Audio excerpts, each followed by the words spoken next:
All right. I gotta say, I just hate machine learning. So that's what I got. You What both do are you both are on that adventure, and I am not, and I am glad. hey, when the computer overlords are, enslaving us, they'll know that I've contributed to the cause and you Well, there you haven't. go. So Well, they'll know you contributed to the cause, so you have inside information. Thus, you are a threat. that's true. So That's like a different side to what was it? What's the thought experiment? Like Roku's basilisk or something like that. Like uh-huh. Yes, the if you basilisk. know, If then you you have to help. know, yep. You didn't And help. I can just be like, I I'll take plead. you out. I don't know anything. I'm totally ignorant. Oh, it's AI. It'll know that you knew. Yeah, right. You're in its data set. I mean, what gets me is like, why is it so hard? Like this. Right. Because we're old and learning new things is difficult. Hey, Well, there's speak for that. yourself. I'm super young and hip. But like, Yeah, I can see your says jive. the guy who uses VI instead of NeoVim as his. I I mean, use VS them. Come Code. on now. Okay. Yeah, no, I don't. VS Code. Ugh. I'd rather edit with just Notepad. Why? So Are you referring to Nano? why the hatred of VS Code? I don't I don't understand know. this. I admit to everybody readily, it is totally irrational. Like I don't understand why I hate it so much. I don't get it. Makes no It does sense not to me. make sense. I think I in the nebulous clouds of my past tried to use it at some point when I was trying to learn how to code before I came back to university, and it was the most miserable experience that I've ever had because I knew nothing about coding and I was probably looking at some sort of a tutorial of someone who doesn't know how to teach anything, and thus I just laid it at the feet of VS Code as opposed to everything I else. mean, I That's don't probably what it understand is. what. Like, okay, so was it slow? It was impossible to run. Like I couldn't, if I'm recalling correctly, this was probably 13 years ago. I couldn't get it to run. Like I couldn't get anything to Like run. It was VS Code just or Visuals? I was going to Visual say, if your Studio. hatred is directed towards Visual Studio, Visual Studio. I'm Yes. there with you. VS Yeah. Code Okay, is a VS different Code and thing. Visual Studio are like two different beasts. Like, here's the Yeah. difference, right? VS Code is like just an editor. Like, it's got syntax highlighting, it's got rename, it's a text editor. It was Visual Studio Code. Yeah, that's what it was. It all depends on which Visual extensions and Studio is a whole add-ons. nightmare. Like, No, Yes. yeah. installing it because it's got all the build tools and like Maybe it was Visual Studio. I don't know. That was a long time ago, guys. I have no idea. So your hatred is of And a thing that doesn't exist. yes, it's irrational. Yes, that is correct. As I said earlier, I I know hate it's things that irrational. don't exist. Make believe is the worst. No. It's not that. It's I hate things that I think I hate, and thus I will do not unhate. I hate things that I think I'll hate. Is it? But isn't that how computer scientists are? Like, come on, like that's us, right? We're really, really opinionated. That's four spaces versus tabs. I mean, Yeah, you can often, irrationally Oh my hate someone gosh. that gives four spaces. right? Or like we just Tabs tend to are be so very much better. opinionated I on do not things. understand. I also do not Right. understand that one. See, Like, and if you literally want it to look like super two spaced. two Yeah. spaces to a tab, then you do you. I If you want it think 8, do you. But like, don't force me. Right. I think that this is actually a simpler problem. I think the people that vie for spaces are they either are or at some point in their life have been a musician and they need that rhythm of the space, but the tap tap tap tap tap tap. They need Yeah, Mm. that. but they don't even hit like in mine, right? In Visual Studio, I just hit tab or new line, and it automatically puts them in. So like, that's not even the thing. Like, no, Yeah. True. wrong. Yeah. Well, first problem is you're using Visual Studio, but Code. It is definitely code. hey, come on now. Java and JavaScript are exactly the same. And how much is JetBrains paying you again to shill? I can't tell you. There might be an Do you NDA. use You know. JetBrains? What's that? You use PyCharm. I don't use PyCharm. I thought you did. I use PyCharm in introductory classes. Oh, okay. I use Oh. Atom whenever I'm. That's okay. That's using okay. The Python. other day I saw something on the internet, and they're like, and they taught kids to use BlueJ, and I'm like, yep, we did use BlueJ for Java, and it was awful, like Uh-huh. terrible. Uh-huh. Like You know- I have probably never used a worse editor than BlueJ. Have you used BlueJ, Chris? I hadn't even heard of it. I don't It was know a how Java horrible it is. editor, also written in Java, just like Eclipse, but it was terrible. I was gonna make a, you know what else is terrible, Eclipse joke, but not Yeah. Hey, not I- meaning it. Hey, Eclipse. John might be Eclipse listening. You is don't want better to. You than don't want to hurt his. NetBeans by far. Oh gosh. Oh, NetBeans. Once I actually used it, then yeah, I was Yeah, it wasn't that bad. on board with NetBeans. Eclipse. I had one student that just would not leave NetBeans alone, and it was like, "What are you doing to yourself? Why do you like?" It's like, I don't know if you guys know anything about whiskey, but it's like choosing good, like a single malt whiskey versus like Fireball. Like there's like no way to live your life. Like why would you choose NetBeans? Like there's no reason to Is do. Fireball whiskey? I guess I don't know. Fireball is like Have you ever had cinnamon It's- red hots? it's red hots with some alcohol. It's in they it. dissolve red hots in alcohol. That's what it is. It's That just also no way to live. There's sounds no way to live. terrible. Don't do it. Yeah, that's like NetBeans to I don't know. Maybe BlueJay's better. I don't know. Eclipse is decent. I think IntelliJ looks nice. I mean, you know, it's got the Darkula theme or whatever. You know, easy on the eyes. I mean, Text I highlighting's think, nice. I think Adam, you live in a fantasy world where you don't have to have these code completions because like I don't know how you do it where you can't just like click on a thing and go to a file and it just opens and Yeah. Well, you know, well I like to do I think everything you the just hard don't have way. scale of hard work like Well, but also there's a big difference. Like when we're coding stuff in college, we're coding stuff to test on an IDE. We're not Yeah. building something to you will at completion, most like keep ever. that Right. project for 3 to 6 months, right? Right, but we Even never if we it's never build a final project. Like you know what I Even if mean? it's We like- never right? Even if it's like a big project you're doing in grad school or something, the most you're gonna probably mess with that is 2 years, maybe. Yeah. You know, so like a perpetual code base, no freaking clue. I know nothing about that whatsoever. Like what Yeah. you're doing, you know, with the You Fangenic silly stuff. industry people. Yeah, you silly industry people, and your professionalism and great It skills. has, and it has its negatives, right? When you're like, Right. oh crap, I designed that thing poorly, and now I got to live with it for the next Uh-huh. forever. Forever, right? Unless you're gonna Unless go back you and replace from Well, because square one. because rebuilding it is just out of the question, time and resource wise. Well, that's why. So That's why I end up having to write shims, right? Of like, okay, well Mhm. now I'm gonna like use the new way, but I have to keep the old way around because Right. that's how it did work. You know, so you and end then up you have with, to slowly, yeah. yeah. Yeah. You So can't you use replace the VS whole Code, huh? VS Code. You guys are all about that VS Code, huh? I use it for everything now. I And- do, and- but it's also like a pig. Why I don't know why it is. Everything that I use becomes a pig because I just keep Uh-huh. using it. So wait a second, is Chrome, this- VS Yes. Code, like Yes. Docker, So you mean like a memory pig? that what you're memory, talking about? CPU, like Resource like in that. general, yeah. Just a hog, just oinking up all the resources. Mm-hmm. Yeah. That's why I can't Yeah, get Chrome like is my especially bad. my computer says I can get, you know, and I have seen it say, you know, 18 hours of battery life, but I get maybe Uh-huh. 4. Jeez, that's cooking. Well, how so with your VS Code, do you just have one window open, or do you have like 17 or? It's probably less than 17. Probably.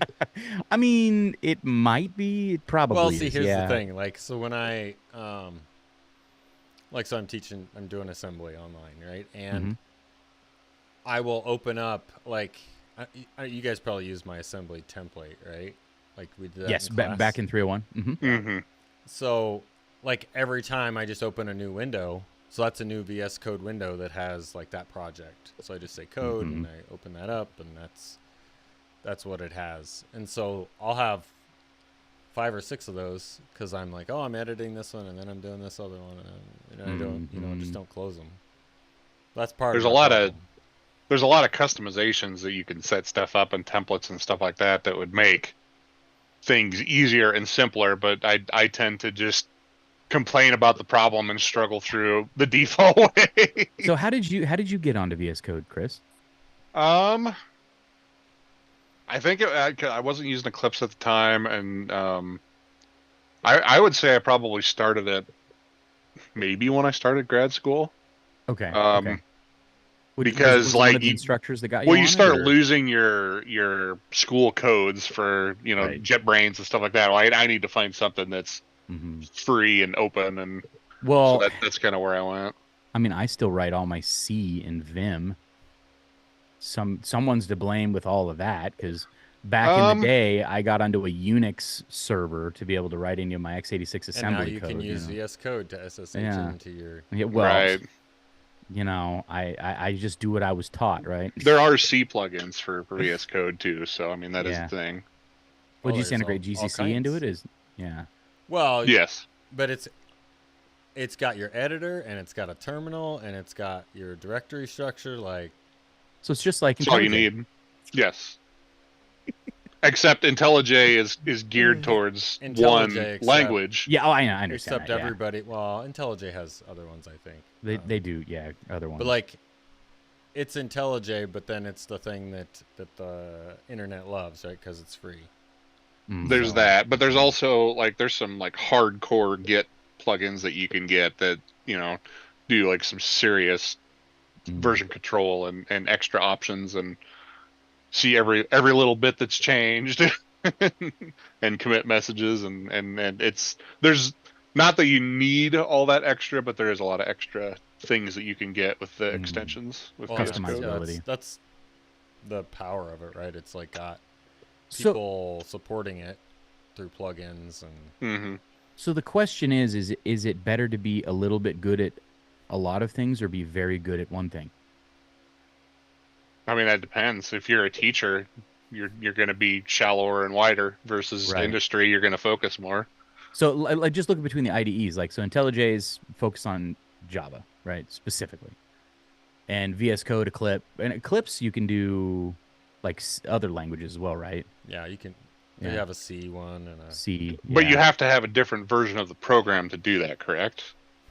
That one is different, but that's because they build in the plugins. Like, I so see. Eclipse had the same thing. They have plugins, but I Okay. think they were kind of onerous to write.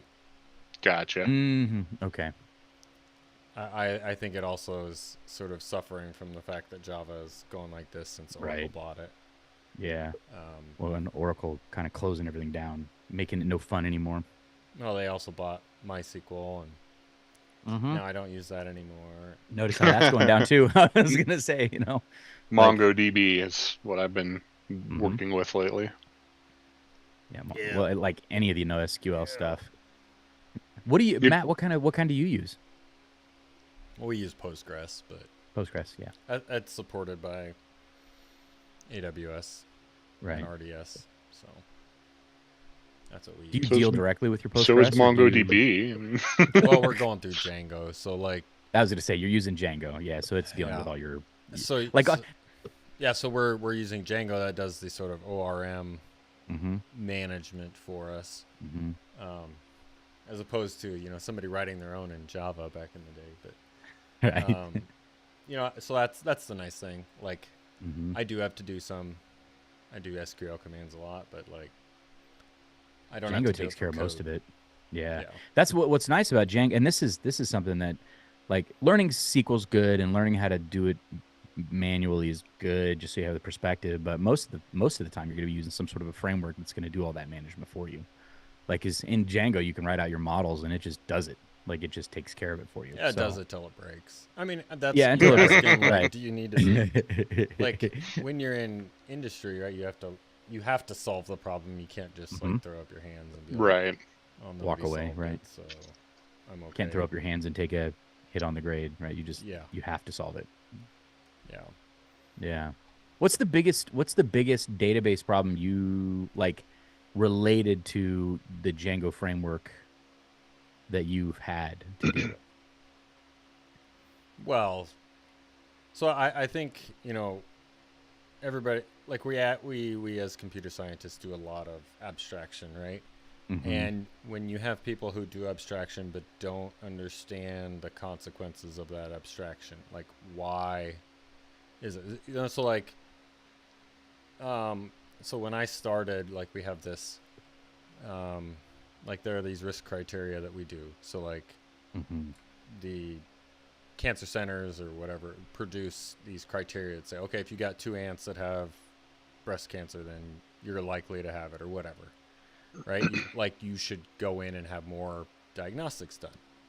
Well, so we have like 80 some criteria, and they would all do similar things like, oh, I'm going to, when you're writing it from scratch and you're like, okay, well, give me all the 1st degree relatives, or give me all the 2nd degree relatives, or all the 3rd degree relatives.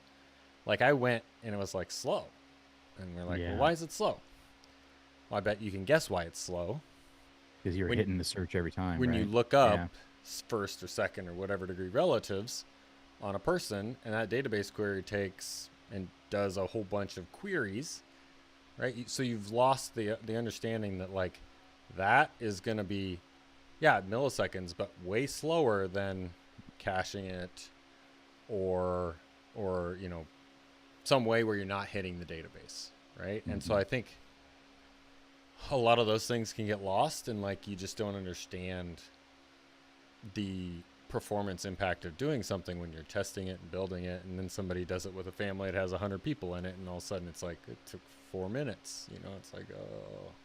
Does it recursively check? Like, okay, we're looking for second cousins, so it found this person's second cousin. Well, then do we need to check that second cousin for second cousins? And that's sort of a computer science problem, right? That's the,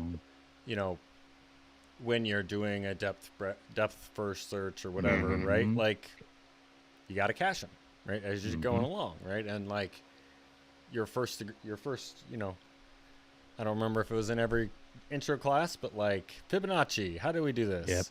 Yep. Do fib of 100. When did it finish? Like, never. Yeah, I just dealt with that last spring. I covered 180. So okay, here's how you do it recursively, because and it makes sense, because the way you would logically approach that problem on paper is the recursive way. Like you would write it out like that, and that makes sense. It doesn't work on the computer. It doesn't work in processor. Well, and then I mean, there's really one reason to do it that way, and that's because the problem lends itself to that way. Yeah. But you also got to understand the ramifications of changing it, right? So when you change it, right now you've got to keep track of state instead of letting the stack keep track of state for you. So like that's a whole thing. But you also got to understand that the stack can overflow, thus the name of the website, right? And so like you got to be able to understand that and understand if your problem fits into that domain, which I think is a lot of times what kids who don't have experience, that's their problem, right? They don't understand that like my domain matters, how I'm going to do this matters. It's they won't have that context, and that's fine, right? That's what you got to teach them. Right. Runtime of 4 hours to check a problem submission is a problem. Well, and they gotta blow it up and find out how horrible it runs before they can figure out, oh, there's maybe a better way. Because and ultimately, like we were just talking about the idea of VS Code being a pig or whatever. Resource management is like, I mean, we're kind of like resource custodians as computer scientists. In a way, we're just like supply chain of resources. I mean, all the way down. Like if you're talking about operating systems, it's all resource management. It's all who gets the resource, when did they get it, how long did they get it, and process management. How is every system terrible at this? Right. Actually, Linux is the best at it, but because we design computers to be understandable by us, and we ourselves are terrible at it. That's right. That's what I was going to say. Like, why are they bad at it? Well, because we're kind of bad at it, and we're bad at it not intentionally. Like, for instance, Matt, way more about all this stuff than I probably ever will, but you still created that problem where it was a really slow query, right? And you eventually figured it out, and you're really good at it. So like it's one of those, like even the best computer programmers or computer scientists are going to make those errors. So now scale that up to the size of an operating system, right? Like, of course, there's going to be a lot of inefficiencies and errors and problems. Now, again, Linux did a great job because you don't get to make those choices. So like, right, for example, right? So I own a TV, right? A TV it's by Amazon, right? So it has the Fire OS. Okay, great. You know what it does? It probably because somebody paid somebody, right? Freevee loads on it, Do you know how many channels Freeview loads? It's like 400, which is Yep. great. I don't look at it. Okay, great. Yep. You know what? It actually gets slower when I have those channels enabled. So I go into the settings, I go disable it. I'm like, can I uninstall this? No, you cannot. Yeah. Okay. Well, I can turn them off, but every time I reboot my TV or I turn it on and off, it comes back, and it's slow, and it's every time. All right, so like you've got these defaults that like we have no control over. Like, you know, Microsoft Edge. my computer, Anyway. is Safari. I don't use Safari. It doesn't ever open. Have you ever tried to uninstall Microsoft Edge, by the way? Have you ever tried to uninstall Safari? No, I don't use Mac, but I've tried to uninstall Edge, and you can't. There's like, nah, nope. No, you can Okay. make it so that it doesn't recognize. Like I do this with iPads because like they're just a good solid tablet. But anyway, you can make it no longer recognized as the default, so it isn't going to always right. default to it. But you can't get rid of it. Well, and I have to take that back. I did get rid of Edge, because You that's got rid of Microsoft. no, because that's what we're good at, in computers. So I went into the registry and I just found there's, because it's Windows and there's the registry, and the registry is a giant database, and there's a bunch of trues and false in there, right? And there is a Boolean in there that says, like system required or something like that. And I found the system required Boolean and I changed it into false. Once I changed it to false, then I had the ability to go through and actually get rid of it. But then to get rid of it, you had to go into the system32 file, blah, blah, blah, I blah. was going to say, aren't you just getting rid of the file system association with it, the pointer? Yeah, it ridiculous. Is this torture? Is this I was the doing goal? it. You know how us computer scientists are. I decided. No, but I know how you are. I decided I wanted to, and I how do I put this?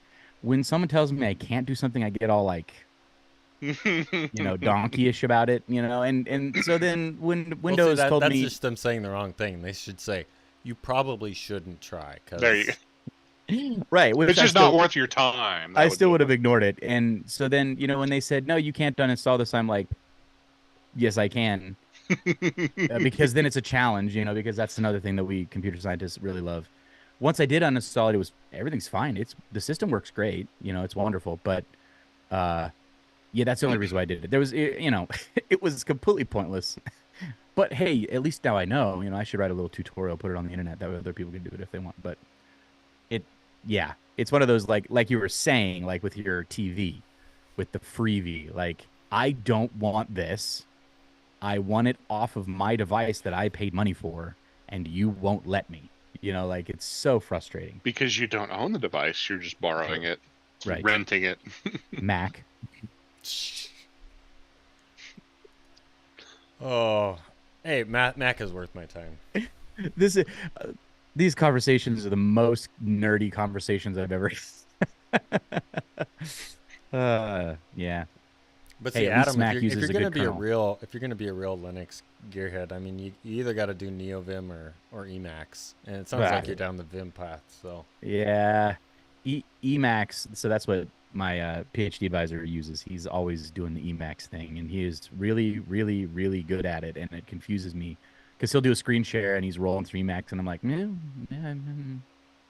don't know what you're doing, but I see words, and that's cool. Sure, looks good. Yeah. Well, he's been using Emacs probably since 1980 something or the other, because that's how long he's been doing this. But yeah, I should Have get you ever- Emacs, just cause, right? Have you ever found yourself working through a lab with some of the grad school stuff, and it just like the instructions, the step-by-step instructions had you do something in Nano, and you just Oh, you started gosh. to do it just because you were following the instructions, and then you thought to yourself, why am I doing Why? this? Don't make me go use this abomination. Oh, please. well, and no. I can never remember. Like, I can't ever quit those because it's like hit Control X to save. And Yeah, I'm you like, can't I find the can't- yeah. my keyboard, I don't remember where the X key is without thinking about it. Like, it's Yeah, Dvorak and all that, Dang that's You have to okay. look I it up, do I do switch my keyboard to QWERTY when I play Fortnite because then Uh-huh. I know where the arrow WSD. keys are. Yeah. You talking WASD? Yeah, yeah. Yeah, Why is yeah, it yeah. And then like Yeah. E to pick up, and I mean I know the keys to do it. Or I'm not very good yeah. at building, but Yeah, I'm my not kids good at Fortnite. my kids are much better. My son is very good at Fortnite. I am not very good at Fortnite. I'm not very Yeah. good at video games anymore. I'm just kind of, yeah, it's kind of sad. Well, you're teaching classes to build them, so Yeah, right. I'm good at not playing them. I'm not good at playing them. But Tucker, I got him a controller, so for Fortnite, he actually just has an Xbox controller that he plays with. So Yeah, but He then, enjoys then it you get quite a into lot. all the levels of like, okay, who's better, like controller, Mhm. console players versus. or keyboard players. See, I'm a Keyboard. keyboard guy. Like I don't like controllers. I'm not a controller guy, and it's because I kind of started on PC. Well, I didn't start on PC, but when I really got into games, I was playing PC. So PC was kind of my favorite. I think if you sort of get started on a controller, you want to stay with a controller, because that's what you're used to. But then again, I'm so old. I started on the Nintendo Entertainment System, like A, B, and a D-pad, right, with the start and select. Well, but So- I think Good you can, times. I think you can be both, right? I think you can Right. enjoy. Like I loved playing Halo on the Yeah. Xbox. I'm not real interested in doing it on my PC. I Again? mean, I have the collection, on but your- it's yeah. like it's not as How much long has it fun. been since you've played Halo? Do you play it regularly still? No. So No. I think I stopped on Halo 2 because my wife didn't want the kids seeing the green goblins, exploding. Uh-huh. The flood, yeah. That was like too much gore, so I stopped playing it. But now, like my one son, The kids are older, yeah. Yeah, this is very responsible. he Yeah. bought a Rainbow Six, Uh-huh. so he's playing that. Like he'd rather play that than play Fortnite with me and my other son. But like I do it with him, and it's fun. Like I talk a lot about coaching, right? And like Mm-hmm. when you play as a team, you have to actually play as a team or you're not going to win. Like when you're playing Mhm. trios, like you can't go You gotta one work versus together. three. You have to do Mhm. 3 versus 1 or 2 in order to Uh-huh. have a good chance. So You got to gang up. Yeah. yeah, well you gotta agree. Like, okay, we're gonna go to this spot, and Mm-hmm. Dad is the worst, so he's probably gonna trail behind, and run the car. You're building those communication skills, the organizational skills, the cooperation skills. It's just Dad is the benefits worst. galore. I am there. Like I remember the days when I used to be able to beat the pants off of Tucker at every video game, and now it's like, yeah, I don't want to play, son. I'm sorry. I just, I don't want to lose. Yeah. But yeah, I think you're right. I think you go back and forth because I mean, even for me, like I have some airplane games, like Ace Combat. Like I started playing Ace Combat 7, and I can't use a keyboard on that one. I have to use a remote. Like it just doesn't work Well, for me. joystick's kind of closer to having like an actual I would love to have a joystick. controls. Yeah. Well, no, I mean like the controller the analog joysticks are at least closer to. Yes, I get you. Yeah. Yeah. Yeah, you can actually like use it like a stick as opposed to up and down on your arrows. So Oh yeah, that would be pretty terrible. awful. Yeah, it's awful. And then yeah, we got Flight Simulator as well, and that's another one you got to use a controller. But you have to use the keyboard and the controller on Flight Sim because like if you're gonna go you're gonna do full Flight Sim, you have to use the entire stinking keyboard because of all the controls that you have to operate. Yep. Well, because Yeah. how many? I mean, have you seen how many buttons are in an airplane? Like, And right. And that's true. It's like, so I need to flip that switch right there, and I'm looking at it. But where on the keyboard do I go for that? Like, Well, that's the thing. You Uh, can bind it to wherever you want. yeah, right. But I gotta see, look that up real quick. you're facing the exact same problem that you look at people who speak Chinese, Mandarin, or whatever, Mhm. right? Like that's why they have. Like if you think of how they have to type one character on a keyboard that's not touchscreen, like they had to invent a whole sequence, right, to be able to efficiently Hmm. be Do able it. to type those type of things. Right. Which is there's a really good episode about it, and it's really kind of controversial, but like because it kind of ruined some of the stuff with with cultural, right? Because they like Yeah. anglified things, Mhm. and that was, you know, Yeah, It's a problem. that is a big debate. Japanese too. They have words that have been romanized, Romanji words that rather than coming up with a Japanese word, they just have the anglicized version of it, and that's just the accepted. But it's clearly Adam, you can do it, right? Because like that's what people had. You know, if they're gonna type, right, they had to be able to, you know, press like 3 keys to figure it. Like, I guess the question is, do you want to put that much time into your flight sim? Right. Which goes back to the do you want to put that much time into it? Just like uninstalling Edge. I mean, if someone tells me I can't do it, maybe that's what it requires, you know. Adam, you can't figure out all the different shortcuts on Flight Simulator. It's impossible.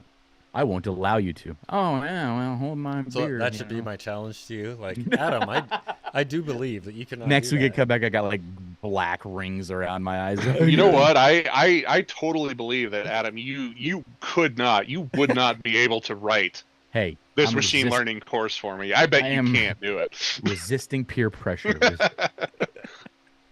Oh, but like machine learn. So getting back to that, like, you know, so we talk about, I think it's the same problem. If you look at like quantum computing, right? Like eventually it's going to be like, I have a quantum processor and it does quantum things. And you're like going along in, you know, normal mode and be like, and do a quantum thing, right? And it goes and does a quantum thing.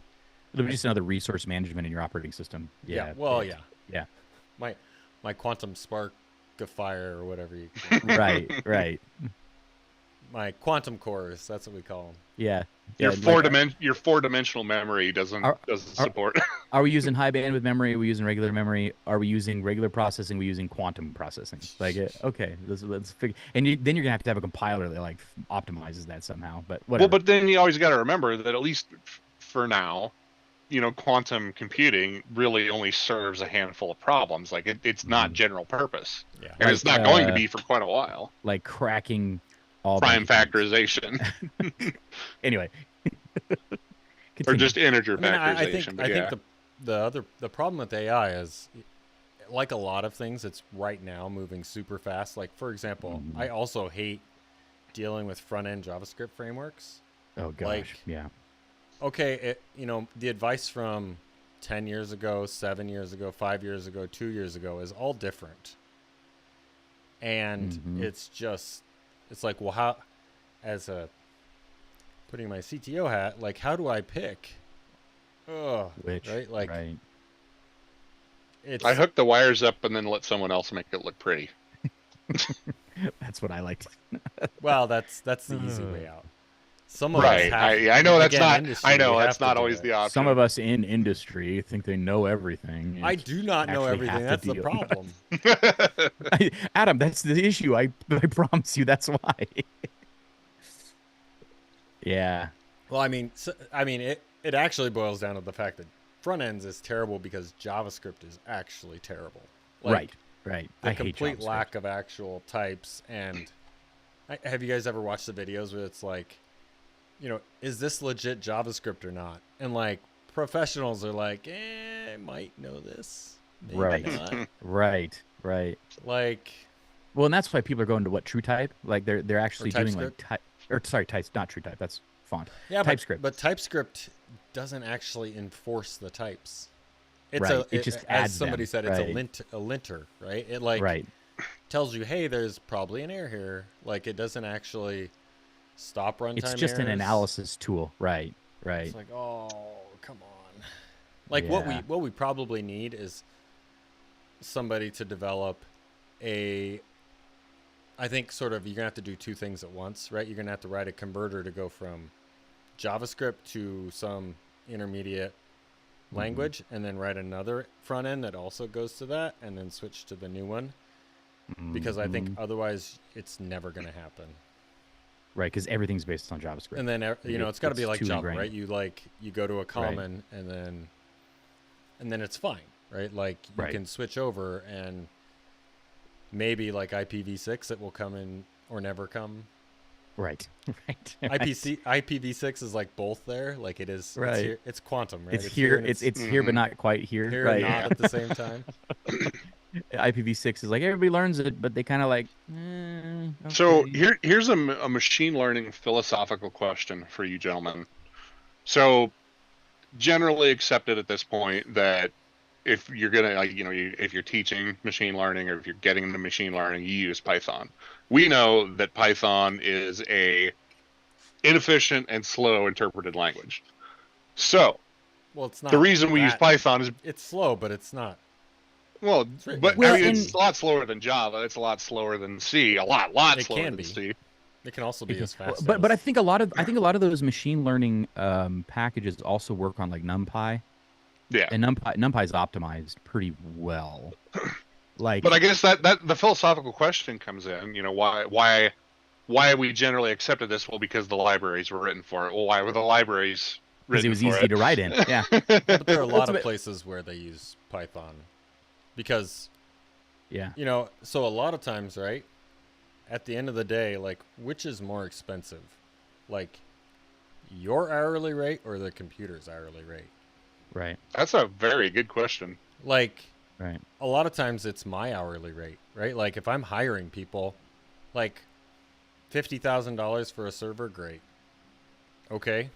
Like, but a programmer, that's 100 plus per programmer per year.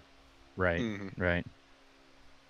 Well, I think Python became the scripting language du jour because I think before Python, learning coding was syntactically difficult, and so it was rather prohibitive. Like a lot of people struggled to be able to learn how to write code, and I think Python broke that down because it's syntactically, it's loosey goosey. Like there's a lot of things you can do in Python that are really weird. It just lets you get away with it. It just lets you get away with a lot of stuff. And I think it lets you in the door, but it doesn't. Yeah, it's easy to let you in the door. And I think the reason why then all these packages developed is because people who were not inherently a computer scientist and maybe a data scientist didn't have to become a good coder to be able to actually write the tools that they need.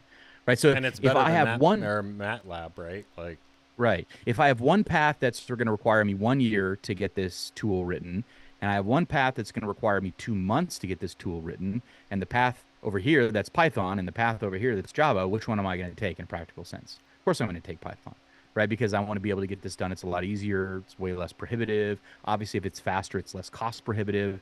And so the simplicity, I would say Python is accessible to more people. Yeah. Yep. Right? Yeah, but I think being it's able to use Python is accessible. It's a curve coming in, right? So like you go high real quick, but then it sort of levels off. Whereas with Java, right, it's a sort of bigger curve.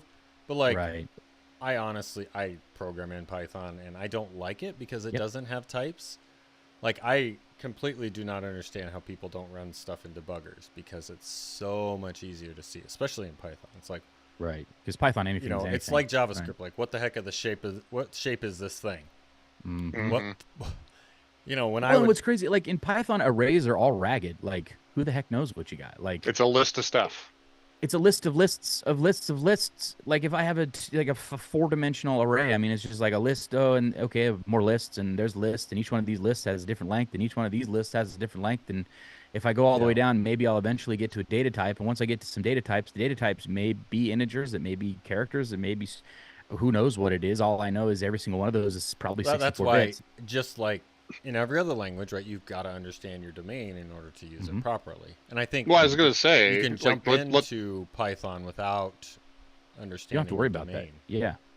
Like, let's get down to the nuts and bolts of it. What is an array? It's sections of memory of equal size, reserved, contiguous. Yeah, it's linear. I mean, like for instance, we think of a 2-dimensional array. Obviously, a 2-dimensional array is not actually 2 dimensions of memory. It's just a big line, a big chunk of memory that's divided, right? Well, it depends, right? In C, you can make an array of pointers, and the pointers can point to point in different places, right? But in general, I mean, it's going to be some sort of a contiguous chunk of memory, like because we have to use memory offsets. So at some point, it has to be contiguous, right? So if it's a 2-dimensional array, you could have your initial array, which is say like a char star, right? So we'll say char star, right? So it's pointers to some sort of a string, right? And so, but even when it points to a string, that's got to be contiguous as well. But it's really hard for students to be able to conceptualize that, or people in general, it's difficult to think about that. Like when I first learned 2-dimensional arrays in Java, I thought in memory, like in my head, it's an Excel spreadsheet, right? Like that's what I thought in my head, right? I have this many rows and I have this many columns and blah, blah, blah, blah, blah. And when we went to 3-dimensional, easy to conceptualize because now I just add depth. Well, The problem with multidimensionality in computer science is what happens when you go to 5 dimensions. Well, that's 10 the same in dimensions. data science, right? Like, Right. they talk about tensors, and tensors can have as many Mhm. dimensions as you want. As you want. You can go all, you can just keep going and going and Dimensions going. And all so the way down. dimensions. And so you can't, like the way I teach multidimensionality, it's like in Dune, you know, plans within plans within plans within plans, right? Like that's what it is. It's dimensions within dimensions within dimensions within dimensions, you know, and start at the top. You have this set of But see, pointers that's the point to these thing that pointers and when I'm pointers and looking at pointers. machine learning, is it's bad. Is that it's like, well, why I should be able to say, here is my input, here is the thing I want to, you know, my training, do it, and like Mhm. it's not that easy, right? No. I should be able to just like, please go learn this thing. Like Right. that's what I want it to do, and that's not what it is at this point. Not the case. And I do think that in the machine learning packages, they do base it like on NumPy. And NumPy it requires types, right? Like if I make a NumPy array, it's going to all be integers. It's going to all be strings. It's going to all be floats. So, I mean, the packages that are actively used in a lot of those tools are actually typed, and they do actually have better shaped data structures. And they have to, right? I mean, Python vanilla lists, I mean, it's just like Lisp, right? Like everything's a list, and they're kind of ragged and all over the place, and who the frick knows what's going on. And they're very slow. And if you're going to loop, because loops innately in Python are very slow unless you compile it, right? You got to do something different with your memory structure. And, you know, NumPy is useful. I mean, it's very good. It's much, much faster because of the vectorization that they provided, whatever. Which is interesting that Python is so bad, they actually had to, like, create sophisticated tools just to make it not bad. Like, but I mean, the tools are available, right? So I guess that's not a bad thing, right? But yeah, with the machine learning side of it, again, I think the reason this is going to be somewhat controversial, and you guys are hot both, take, perfect. yeah. How do I say this as nice as possible? Most AI people I meet are not actually very good computer scientists. Like, I know that's a bit of a hot take, but I don't know that most is probably the right word. I'm going anecdotally. All the ones that I've met, okay? So the majority of the ones that I have encountered have been very poor computer scientists. They're very, like, tool-oriented. They can use tools. They can come up, like, they can theoretically conceptualize things. They can crunch numbers using tools. They can do all that kind of stuff. But when it comes down to what's happening on the bottom of that, you know, how is the data moving around? How's the data being modified? I can understand that because I've seen projects that use TensorFlow or that use existing libraries, and you know, there's a lot of guides and tutorials on how to do that versus the dum-dum who is me who decided to build from scratch a neural network from scratch. Right. But that to me, that's very like AI ML kind of people are more tool users. And I'm not saying this to be demeaning or anything. Right. I'm just saying, AI people are tools. Yeah. No, I they should get tools. a shirt that says AI people are equals tools. Anyway, they're more tool usage, right? They're more tool usage. They want it. It's like applying these concepts of, say, artificial intelligence to data, right? So they're more of like someone built the rake that they're going to use, and they're going to go use it, right, to do a thing. And so, but the problem is a lot of these people who are designing these software packages that are used for ML don't necessarily understand the computer science behind it, and maybe they hire somebody to code it for them, but there's some sort of a disconnect, right? Like between how it's implemented and the people that are sort of designing it, which obviously software engineers are generally disconnected from their programmers, and the programmers are usually disillusioned by the dumb designs that come down out of software engineering, right? So maybe it's just a normal paradigm that we see in our industry, but it's just kind of interesting that, and I mean, the initial ML packages were written in Python, and my assumption is because Python was easy to write code in, and if it's easy to write code in, I'm assuming the person that wrote the initial packages wasn't the best coder, right? Like, I mean, it's a tough comparison though, because you're kind of dealing with the business people who work in the building, the not the contractors, the actual carpenters that built the building and the architects that planned the building. Yep, you're exactly right. Yep. Well, and you also have the hotness of it, right? So like, I think you're going to see the same thing. You saw the same thing when you talk about Bitcoin or whatever, Any crypto, distributed crypto, right? You see the same thing with, the talk many years ago about big data, about, vision systems. Like, I loved what's HoloLens, right? I think that would be awesome. Not sure if Apple is going to kill it with theirs, but like, I think there's also a separation of like, this is sort of bigger than computer science typically is, right? Like when you look at AI, right, because of ChatGPT, right, and the explosion in the other ones, right, like all sort of coming out, all of a sudden it's a gold rush, right? And there's also a big difference between large language models, because I see some benefit in those, but there's also a lot of detriment, and they're being sensationalized in the media right now. But also, like in one of the, I don't remember, it was junior year or senior year, there was a presentation on campus at UNK, where they come in to talk about this AI platform for the medical industry, where you could take a picture. Yeah, you could take a picture of like a PET scan or an MRI with your phone and send it to their software framework, and it could classify whether this is high risk cancer or what this looks like.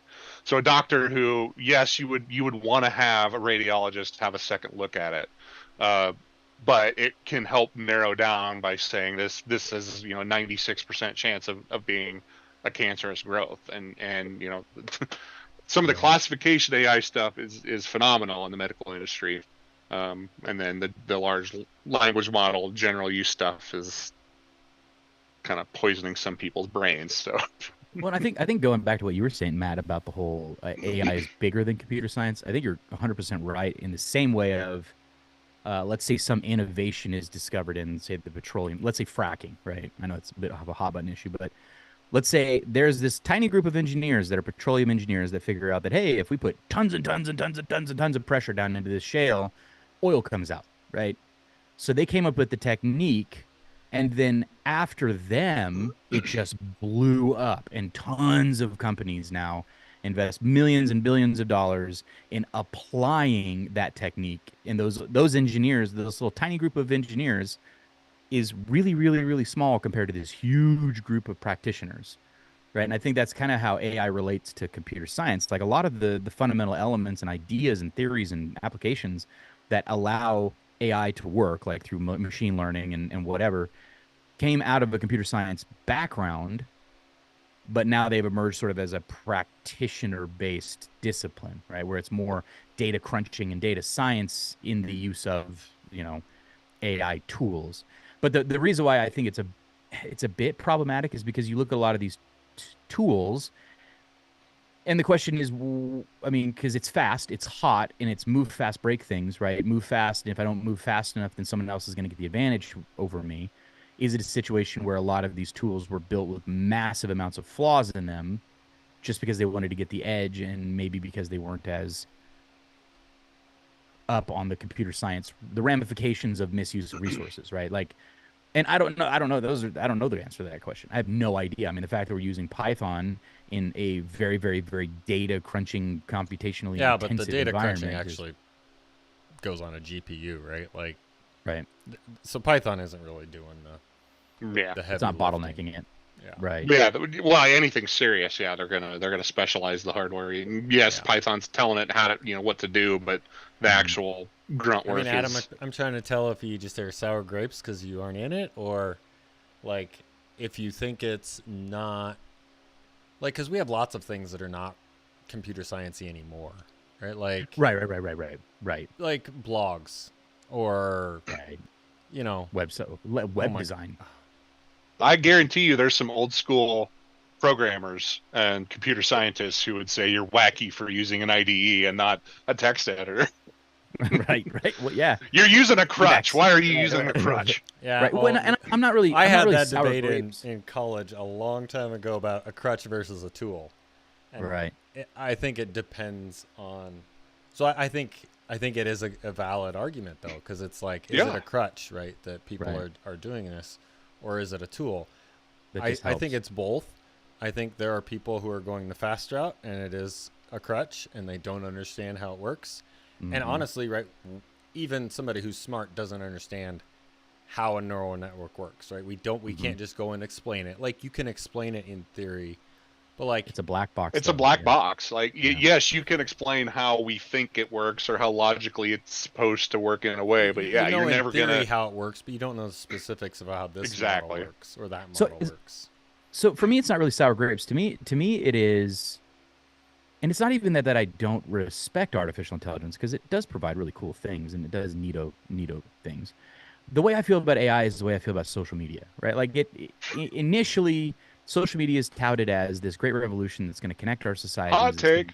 That's going to inform everybody. That's going to, allow us to be able to spread information easier, blah, blah, blah, blah, blah, right?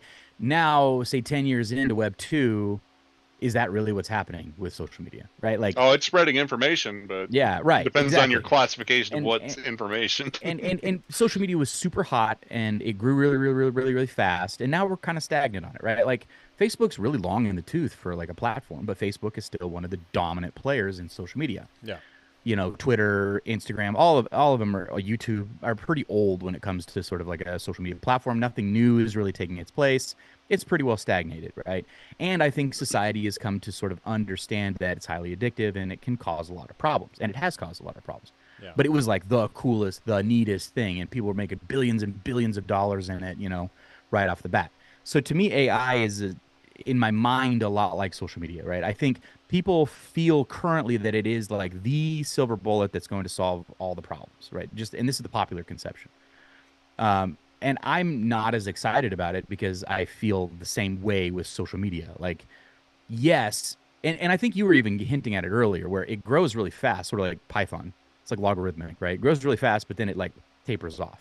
Yeah. And I think AI, machine learning, is going to do the same thing, just simply because of the resource problem that we have, power consumption problem. Like, I mean, if we're going to talk about, power consumption, which is a big issue in a lot of people's minds, AI and big data centers is a huge power consumer. And to be able to go further with it, we have to continue to produce more power because it consumes more power, right? So even then, we're running into issues. Yeah, but you didn't have, we didn't actually have any backlash on that exact issue with Bitcoin mining. Right. So right. Well, I don't know if both of you know, right? There's not until somewhat recently, but there's a Bitcoin miner in Kearney, right? Oh yeah. And but people are upset about it. Uses the same amount of power as the entire city of Kearney. Yeah. Oh yeah. Well, I didn't know that, but I know that it uses immense energy. Like this, it is the same. Yeah. It's exactly the same. You can run it a whole city, or you can run this thing that fits on less than a square block. Yes. Well, and they had to build a brand new substation just to be able to serve it. Like, it's insane. But I think power consumption is important. And yeah, but has there been any actual ramifications of that? Like, well, I don't think there's ramifications for either yet.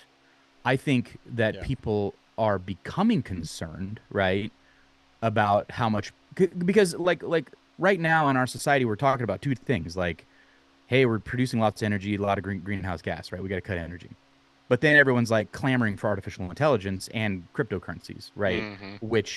What do we want? Where are we going with this? How are we going to deal with I think you have to almost solve those with the same, like, the actual carbon emissions you have to solve with the same tool that you would have to solve. And I know people in Nebraska aren't going to like it, or anywhere, but like, you have to tax the darn thing, right? You have to make conscious decisions to disincentivize, and the only way that you can really do that is through legislation somehow. Taxes is an easy one, because I'm kind of on board with. We talked about this with Dr. Grispos's cyber investigations course. Just the idea of crypto in general.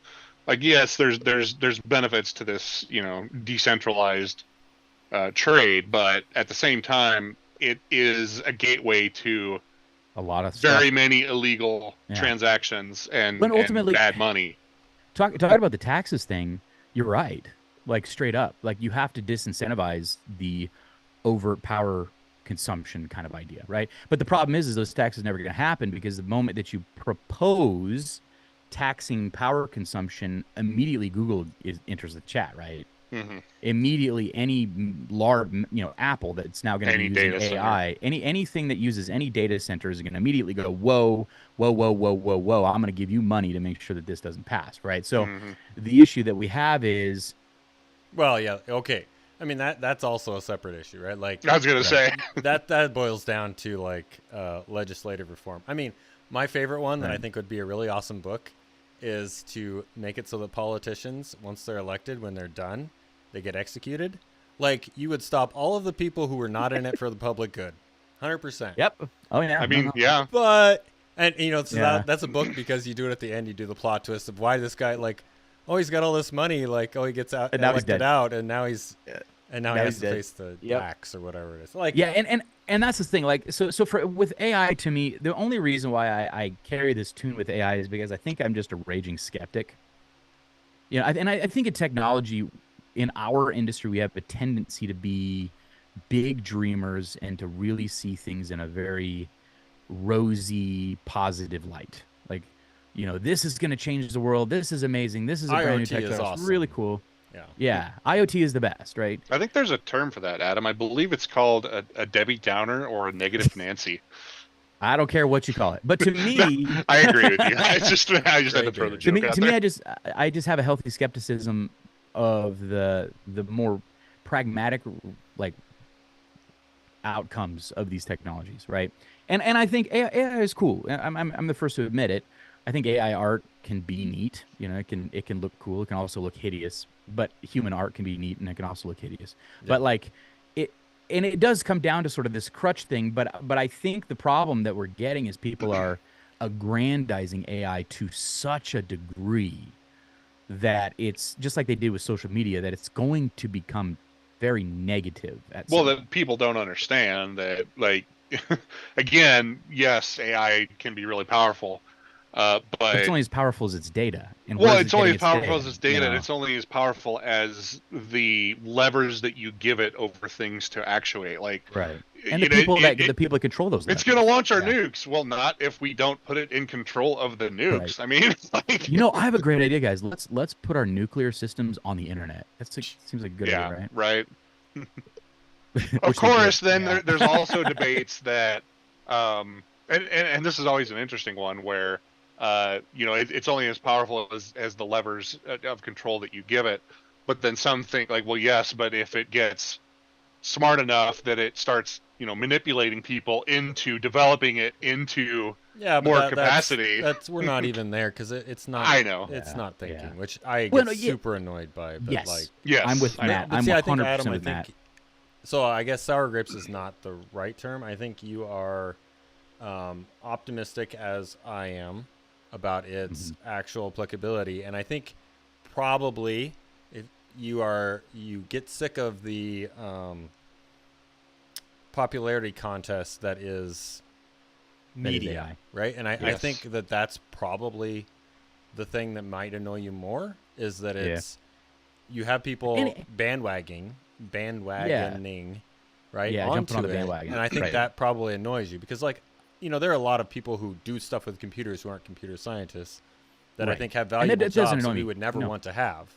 Yeah, and it doesn't annoy me at all. I Yeah. think the reason why I really get annoyed is not even really the media, but more in academia. People are, due to sort of not understanding what AI really is, which in academia we should, right? If you're an expert in AI, you should understand it, right?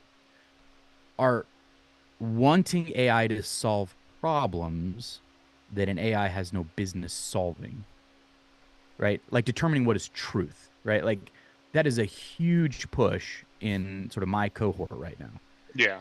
And AI has. Well, yeah, AI I think has you were talking no- about it last time, and it's Yeah. so funny Yeah. because we've talked about it. we can't even the we three can't of discover us- with ourselves, our human selves. Yeah, is a hot dog a sandwich or not? Like we can't Right. decide what's true or not. Like Right. Is a hamburger a sandwich? I mean, like Yes. what is No. true, what is not true? and that's the issue is like, but it's so faddish, like the fad. yeah, but that's that there are a lot the of same people thing getting with me, right? I'm pretty sure you didn't read my thesis, and I don't think anybody No, I else didn't. will. But like we talk about weapons of mass destruction. Why are we Right. talking about weapons of mass destruction in 2012? Because we were talking about them in 2001.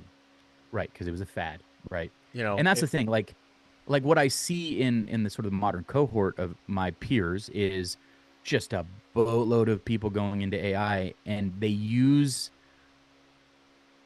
when I talk to them, it sounds like a bunch of used car salesmen.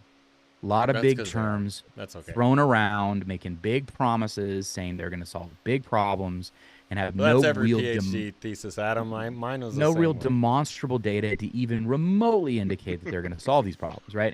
And when you push back, there's just sort of like this, how dare you? Like, you don't know what? Because like I'll push back, and I'm not an AI See, expert, and so I see where it comes from. yeah, and I'll push back and I'll question, and people will go, "Well, you're not an AI expert, so be quiet." And I'm like, "Yeah, that's but the wrong answer. Like a healthy but like I debate should be asking these questions. should be you yeah. recognize, right? I think to be a good at debate, you have to be able to articulate the other side's Mhm. argument. And if you Mhm. can't, Well, you do got to be that- able to recognize the argument and not just defer to the authority of the person that made Right. the argument. Right, because I know, like, I'm not an AI expert, but I know tons about AI and machine Yeah. learning. Like, I know the generals. I know how it works. I know the fundamentals of it. Like, I'm not a good tool user, so obviously I'm not an AI expert. I can't, like what Matt was saying, I can't be like, well, here's the data and here's the training and go do calculation. Like, I'm not good Well, at that. I think it's right? like encryption, right? Like I think we can Right. all use encryption, Right. and we can all learn how to use it properly. But like, But none of can you us are walk through all the cryptographers. steps of AES? Like it doesn't all matter. Right. different Like it rounds, literally like- doesn't matter if you Yeah.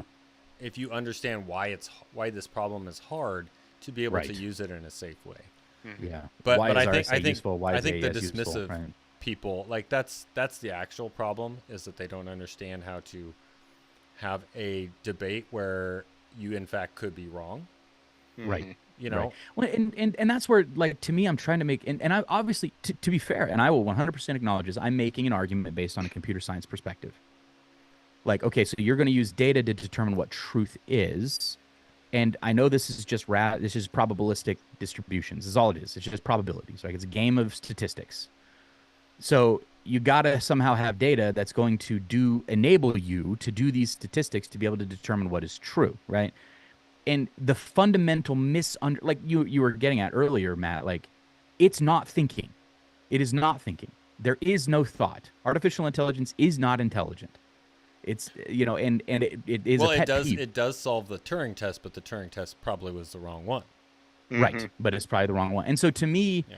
when people say, well, it's intelligent and it thinks, they're sort of anthropomorphizing these machines and in assuming that they will be able to think, right? Like they'll like I Yeah. would say, okay, if there was this extremely, extremely, extremely brilliant human, I might go to them and say, hey, can you tell us what is true?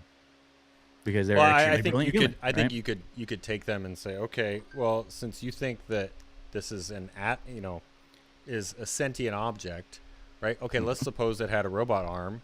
Like, can you envision a situation where that robot arm just like flops around and kills somebody? Well, that actually happens. And if you can't Mhm. envision that Yes. and can't understand why that would happen, right? Oh, one parameter got to be negative, and all of a sudden it was Yep. whacking people. Like, I think that's a similar type of argument, is that you got to understand that it's only doing what it's told to do, and it's trained Right. to do, and not its reasoning about. No, You know, it's not No, what thinking it's anything. is good. taking a bunch of input data, running calculations on it, and generating an output, and that output is a probability of do this, do that, or this is that, this is that. Mm-hmm. Yeah. And that's where But I see, think Adam, I get I think what you need to have is this little meter that's like, is a computer scientist. You're like halfway, because you don't write all your stuff in binary. So like you're not Yeah, quite all the way down. I'm not doing that. No way. But you just gauge people on where they are. It's Right. you say, okay, they are 25% hardcore computer scientists, where I am 50%. And right. I Well, think, my problem is the AI guys are so lacking on context. That's that's my actually issue. funny, because that's like the entire point of AI is Yeah, that it they're has lacking like context. and I'm not talking about context of data. They I just know, I don't. know.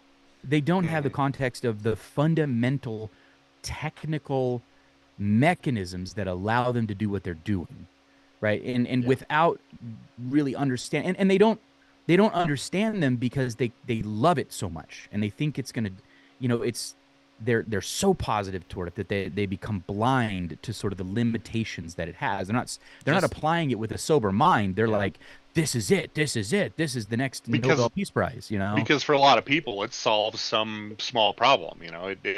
It summarizes an article for them so they can read it faster, or it writes a paper for them because they don't want to write the paper. Right. Yeah, but I think you gotta. There's this thing, Adam, that some people on the internet are wrong, and like and so am I. Yeah. Again, I would look at it and I would say, like, okay, these people are not gonna go the places that you're gonna go with your background, right? Because like where they fit in that scale is probably a place that can be replaced by somebody, that can be replaced by AI at some point. By AI, right? Like they're inventing their selves to be de-invented, right? Like, I think this goes even deeper to my frustration with academia being so siloed and divided, right? Like, okay, so let's think about the Manhattan Project. To build that atomic bomb, they had every type of academic, right? Like in the sciences and mathematics, physics. It went across all the domains, right? Because they had so many different domains, whether it be material science, chemical science, physics, chemistry, whatever. It doesn't really matter. They were across all domains.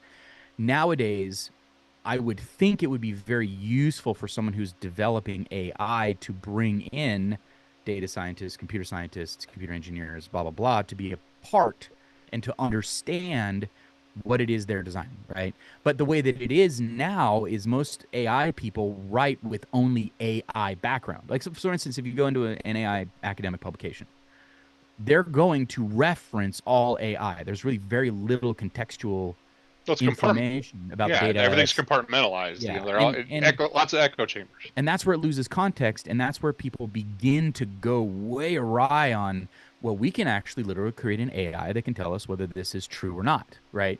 And the only way that your mind could ever suppose to think that an AI can do that is if you have somehow been led to believe that an AI can actually do that, right? Like, you have to believe that an AI is that powerful. And how have you been led to believe an AI is that powerful?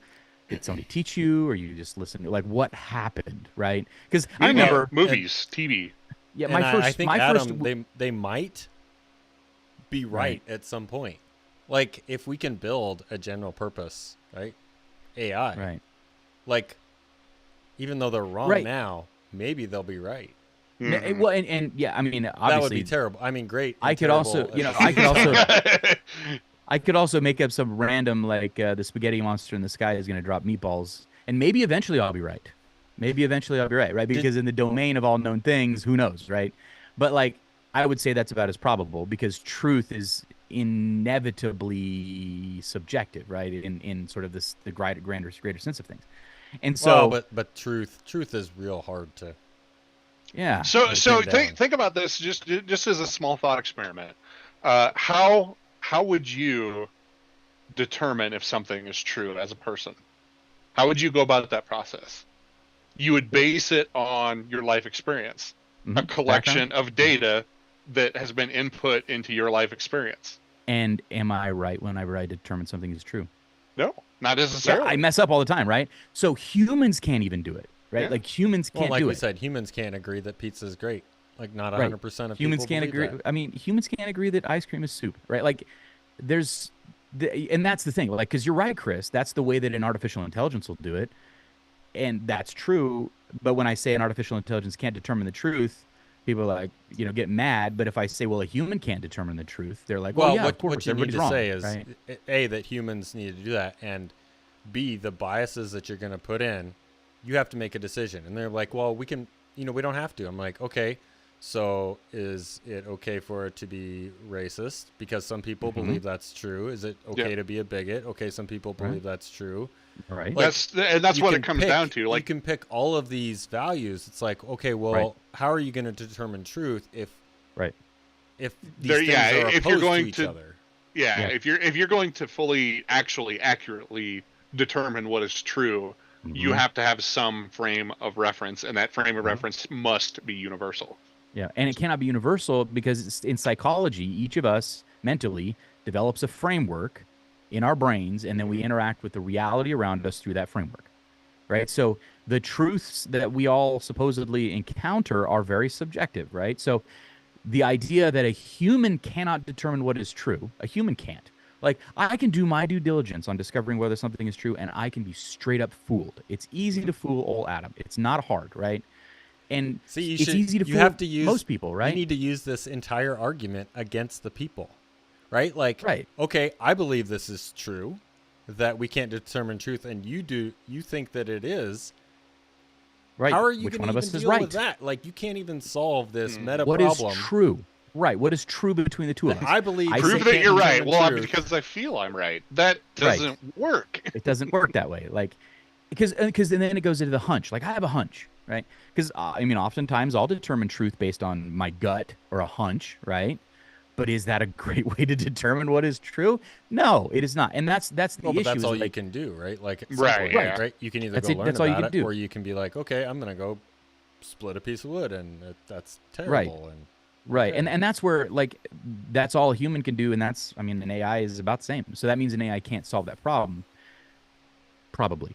I will say probably because in the domain of all things, I know, nothing. So, but ultimately, like that, and I think that's what gets me is like just the fundamental misunderstanding of what AI is and not being pragmatic about it and sort of lacking the context of the power of the tools, like how those tools work and the limitations of them, right?